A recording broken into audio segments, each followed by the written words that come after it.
Prop 61, along with the state's Office of the Arts and Department of Education, have partnered on Connecticut Creative Futures.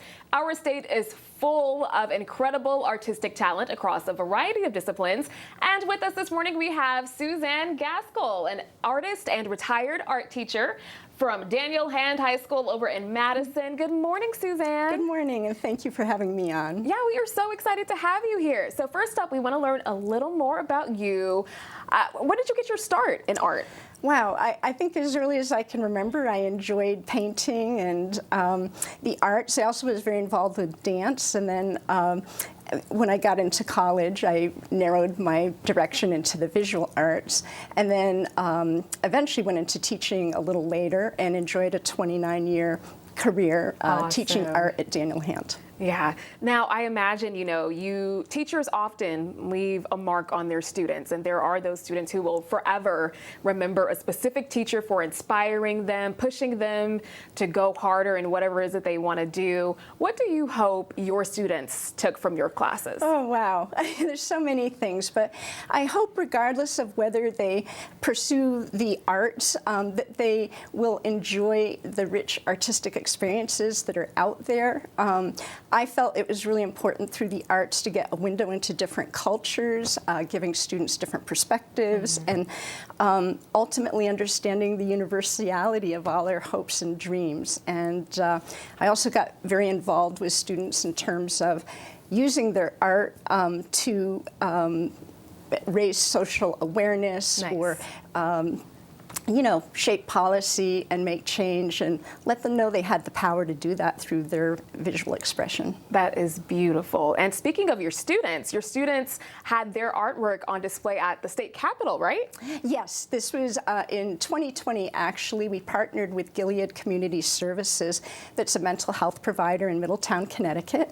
And the thrust of the show was to raise awareness about mental health and addiction issues, and the students were very involved with that. So they partnered with various Gilead clients and did portraits. The students also had an opportunity to engage with legislators with issues that resonated with them as well beyond the mental health picture. So it was a way of really, it was a civic activity as well as an artistic one. Very nice, and I'm sure that would be a very memorable experience for the students as well. It was for me too, yeah. Yeah. Okay, let's get into your artwork. Where do you draw your inspiration from? Well, much of the work that I've been doing as of late, I've been drawing my inspiration from a number of different sources. During COVID, I reached out to an artist named Ellen Frank, who was director and founder of Cities of Peace Illuminated, and she worked post-conflict with young artists from around the world to come together and create just these magnificent pieces of artwork. I reached out to her during COVID, and at the time, many of the young people from all over the world that she had worked with had come together and said, we want to do something to honor essential workers.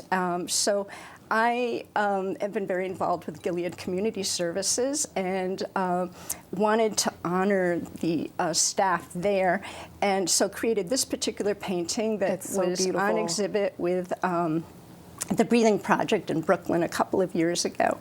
But the painting itself was, as I said, to honor Gilead Community Services workers. At the beginning of COVID, they were down by 20%.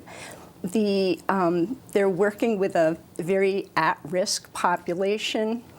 One man in particular I'd like to point out or acknowledge, his name was Joe Crispino, was the first serious COVID case to be admitted to Middlesex Hospital.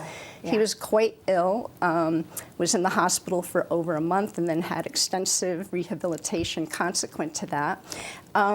But he returned to Gilead and is, now has continued to work with, as I said, a community that can be challenging to work with, but I've drawn great inspiration from not only some of the clients there, but people that work there as well. That is beautiful, beautiful artwork here. Now, we do have to head out, but really quickly, go ahead and let our audience know how they can keep up with your artwork if they're interested in purchasing.